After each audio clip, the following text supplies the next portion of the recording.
Bismillah ar-Rahman ar-Rahim, salam alaikum wa rahmatullahi ta'ala wa barakatuh. Aujourd'hui, j'ai décidé de vous parler du cerveau. Pourquoi? Pour l'unique raison, c'est que j'ai sondé des gens sur mes vidéos et la réponse était presque la même à chaque fois. On n'arrive pas à te suivre.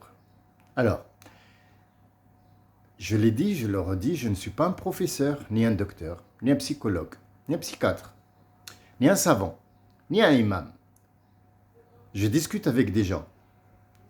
Le problème, c'est qu'on a pris l'habitude, c'est un carré, hein, on nous a mis dans un carré, c'est que bonjour, bonjour, on va parler du temps, on va parler des choses de la vie, on va parler surtout de l'euro ou bien du dollar, ou ça dépend où on est, c'est-à-dire en fait la monnaie, et puis c'est tout. S'il y a un plus, ce sera le foot, le cul. C'est tout ce qu'on a. Après, si on veut parler de philosophie et de choses qu'on ne le voit pas, truc, ouh là là, il a mal à la tête, il peut plus te suivre, il n'a pas compris. Bon, ça je conçois, je comprends. On a eu tous 18 ans, on a tous été un séjour, on est tous passés par l'âge bête. Après, quand on arrive à la quarantaine, c'est différent. Il faut savoir que l'être humain, la quarantaine, il est plus responsable. C'est la période où il est le plus responsable, où il comprend les choses. Si à la quarantaine, tu n'as pas encore compris des choses, tu n'as pas suivi un style de vie bien précis à toi et tu n'as pas trouvé ta voie, tu ne la retrouveras plus jamais de la vie, même si tu vis 100 ans. Tu seras comme ça marginal. Bien, revenons à nos moutons. Le cerveau, il est coupé en 4. Alors, qu'est-ce que le cerveau? Qu'est-ce que la cervelle?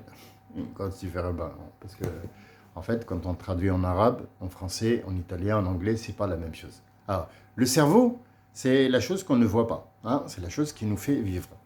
Quand on n'a plus de cerveau qui fonctionne, on est dans un coma. Le corps fonctionne. Le cœur, il respire artificiellement, parce que quand on enlève, ça y est. Ou alors, on vit normalement et on n'a plus de cerveau, on est fou. C'est quelqu'un qui est à la marge de la société, il ne comprend pas où il est, il ne comprend rien du tout, il fait juste les habitudes qu'il avait quand il était normal, c'est la mémoire, c'est la barre mémoire qui revient, et parfois elle est abîmée, donc il ne se souvient pas de tout, et il se souvient des choses justes qui sont utiles pour lui. Ça, c'est un fou. Et la cervelle, en fait, c'est la noix qui est, quand on enlève la calotte qui est en haut sur la tête, on ouvre le crâne, on trouve une matière qui s'appelle la cervelle. Ça, c'est la cervelle. Sans cette cervelle-là, on ne peut pas vivre, même dans l'os. Un tibia, un os, un sternum, un fémur, tout ça contient de la moelle épinière. C'est elle qui va travailler, qui va produire les électrons libres et les cellules de vieillesse ou les cellules de rajeunissement. Ça dépend comment ça se passe. Mais généralement, c'est elle qui remplace les cellules qui sont mortes.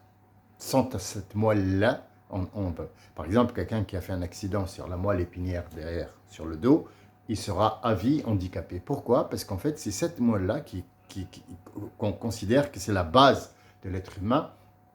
Et la source de cette moelle épinière, c'est le cerveau. Alors, comment il est partagé, ce cerveau? En 4. Alors, ce que je vous raconte, je ne suis pas un scientifique, mais c'est des choses connues qu'on a tous eu l'occasion de voir un de ces jours à la télé, à l'école, au lycée, même à l'université. Hein. J'ai vu ça à l'université, on parlait du cerveau, comment il est coupé en 4, mais bon, dans une autre dimension et dans une autre compréhension. Pour le faire comprendre à des enfants, il faut faire tout simple. Puis après, quand on grandit et qu'on a le cerveau lui-même qui est assez développé, donc on commence un petit peu à développer les choses. Bien, alors, nous avons ce qu'on appelle un nasiya en arabe, c'est celle-là. Ça, c'est là où on réfléchit. Alors automatiquement, quand on réfléchit, on se gratte le front, on se dit, oulala, comment je vais faire ça? Alors, tatati. Alors là, on est en train de réfléchir. Ça, c'est le capitaine qui dirige tout. Si lui, il n'a rien compris, le reste est mort. Qu'on soit clair. Pardon. Nous avons le côté droit. Le côté droit, c'est quelqu'un qui ne comprend pas ni la plaisanterie, ni les trucs à la con, ni qu'on ne comprend ce qu'il ne voit et il calcule juste, c'est le calcul. C'est la barre de mémoire. 1 plus 1 est égal à 2. C'est tout. 1, c'est un chiffre. Elle, c'est une lettre. Qu'est-ce qu'elle fait cette lettre et quel est le sentiment, je ne connais pas. Du tout. C'est le lobe droit. Le lobe gauche.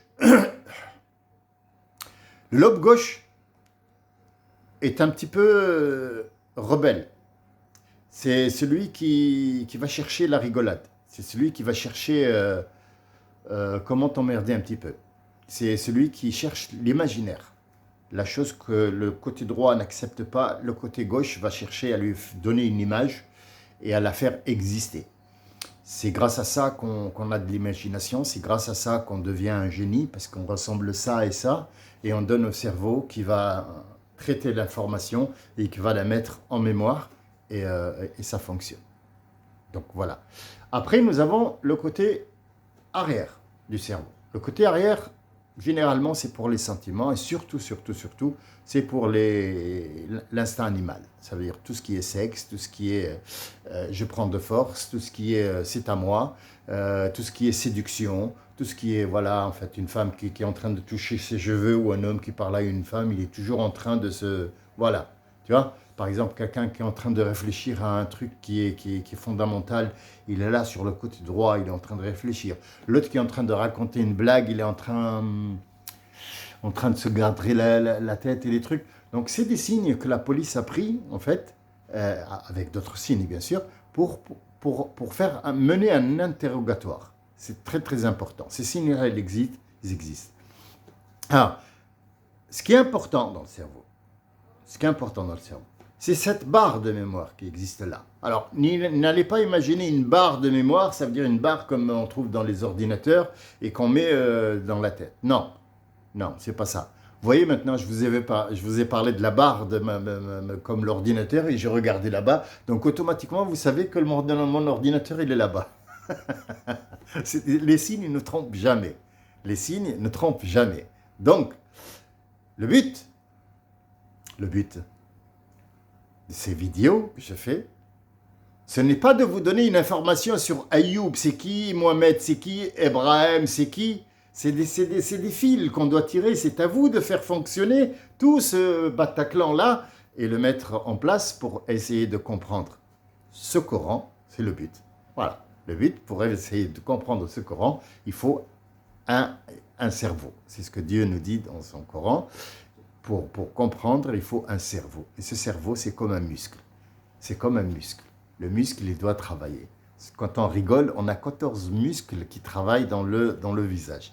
Vous imaginez 14 muscles qui travaillent pour avoir un sourire. Et ce sourire-là, il se transmet en fait, même pas avec le muscle, mais il se transmet par les ondes. Et donc, automatiquement, quand tu souris à quelqu'un, l'autre te sourit automatiquement. Je vous remercie de votre attention et je vous dis à bientôt, Inch'Allah, dans d'autres interventions. J'espère que je vous ai rapporté quelque chose qui vous a un petit peu ouvert l'esprit. Et restez ouvert d'esprit et sachez que quand on comprend, eh ben, on apprend automatiquement. Assalamu alaikum wa rahmatullahi wa barakatuh.